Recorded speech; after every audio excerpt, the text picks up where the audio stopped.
ஆபிரகாமுக்கு 99 வயதான போது தேவன் அவருக்கு தோன்றி, நான் சர்வ வல்லமையுள்ள தேவன், நீ எனக்கு முன்பாக நடந்து கொண்டு உத்தமனாயிரு என்றார்.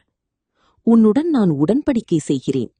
இனி உன் பெயர் ஆப்ராம் அல்ல, நீ திரளான ஜாதிகளுக்கு தகப்பனாவதால் உன் பெயர் ஆபிரகாம் எனப்படும். தேவன் தொடர்ந்து, உன் மனைவி சாராயையும் ஆசீர்வதிப்பேன்.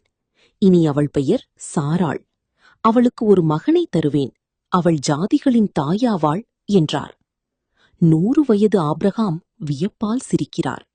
ஆனால் தேவன், உன் மனைவி சாராள் உனக்கு ஒரு குமாரனை பெறுவாள், அவனுக்கு ஈசாக்கு என்று பெயரிடுவாய் என்று வாக்களிக்கிறார்.